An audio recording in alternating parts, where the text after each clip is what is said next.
So now I'd like to introduce AliceMarie Slaven Emond. She is from Delta, and she's running for HD54. She's running against Matt Soper. And so that's something that we need to help her get elected. I want to let you know that precincts 1 through 29 are in House District 54. So this is your candidate for HD54. How many in that precinct, set of precincts? Okay, I love it. And thanks, Maria, for having me up. I am so delighted to know that there is a group of people who know how important it is. Forgive me for bringing up some four-letter names. There's a man by the name of Rick Wilson. Anybody ever heard of him? Okay, he is an ultra-conservative Republican who has bailed from his party. And his comment is, yeah, thank you. His comment is, the Republican Party that was known has now been gutted from the inside. Okay? And I don't know about you, I do have good Republican friends. We differ, but we agree to disagree. Okay?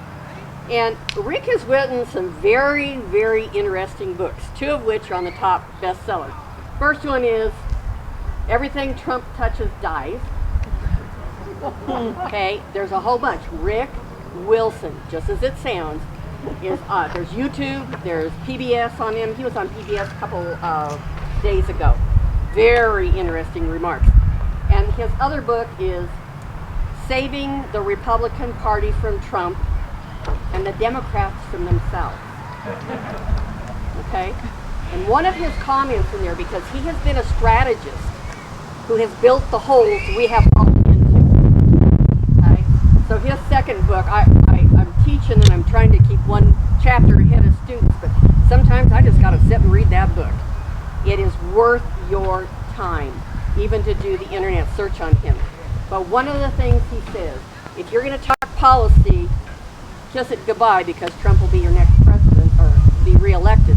He said, but if you're ready to get out and wear out your shoes, wear out your telephone, send mail, email, Facebook, anything you can do, that's the only way we're going to win this. Is that it is an all-out effort. We don't have anything that we can't do if we just put our minds to it. But the big part of it is, he says, I guarantee you, you will not get Biden in. At the time, he didn't know Biden was coming. He said, you will not get your party's person in if you don't make the most all-out effort you have ever made in your life. Okay? So we've been told how to do it. So it's time. I'm excited. I did a campaign tour last week. I did, this is, if you want to talk gerrymandering, Scott's got the nice middle of Grand Junction. I have from West Delta coming up through Gateway, Whitewater, Orchard, you name it, to Mac, Loma, Fruta, a little bit of the periphery of Grand Junction. I have Palisade and Cameo and DeBeck. You know, by the time I got done Sunday campaigning at DeBeck, I smelled like the sweetest fragrance you've ever seen. I'm just, it's the truth. Okay, and I went up over the mesa, went to Molina, Plateau, and Holbert. So that's our territory we really do need to hit. And it's very interesting to me that there are people with addresses there where we do need to get postcards to. Okay? Well, I was thinking maybe it might be just the critters. But anyway, just to say that if I talk about anything in policy, I'm very concerned about housing, especially for students and our protective for our seniors. Go for it. And I am concerned about education. We already are low in funding as Colorado in general, and when we see a 25% deficit coming, we're really going to have to be careful. One of the things I am is I'm a vo-tech teacher. I was before I started nursing, and I still am today because I'm teaching at our tech school, the pharmacology classes. We have got to look at replacing or educating electricians, carpenters, plumbers, you name it, because they're all beginning to see their years also. And if you think that repair of that toilet a couple of months ago cost you a small fortune, wait till the plumber can put you up to, I can probably get you on September 20th. Okay?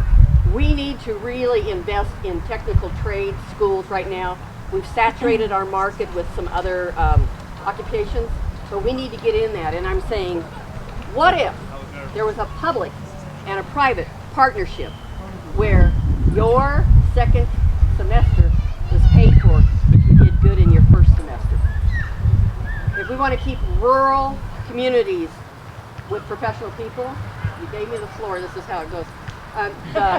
Professional people, let's help pay their student loans. Okay? And we go right from the kitty in our pot to their student loan pot. It's not like it's going to pass through. Okay? Doctors, nurses, nurse practitioners, the PAs are super good teachers. You know, speaking about teachers, I don't want anybody making up the deficit tapping into our public employees pension plan. I am highly, very cautious about that. Okay, and that is a possibility. You know, we just Scott and I keep answering all sorts of questions, but the one that came up that said, "Well, can we just raise fees to make up the tax deficit?" I'm going like, "Not on my fishing license, you can't."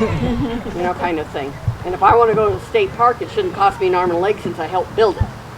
But we may have to do something temporarily for that, and I would think temporarily, 2 years.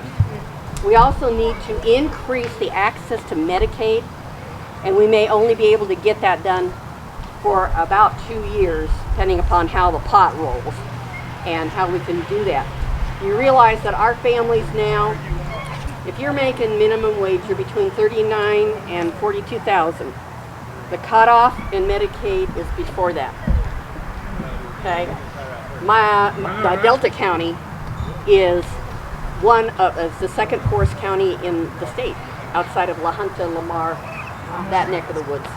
Okay, and so we've got to really look at the fact that if we can get our small businesses holding on by the thread that they are not going to be able to give health insurance to anyone.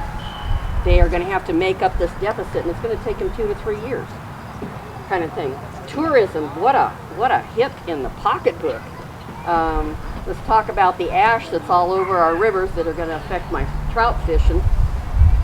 I'm rather serious about my trout fishing. But our kayakers, our rafters, you know, when we cut down the ability to use the canyon at Glenwood Springs, we saw that. It ouched here because that meant motel, hotel, restaurant, all sorts of things got nailed. So we need to really be conscientious of our small business people, especially if they are in the tourism industry. And I did talk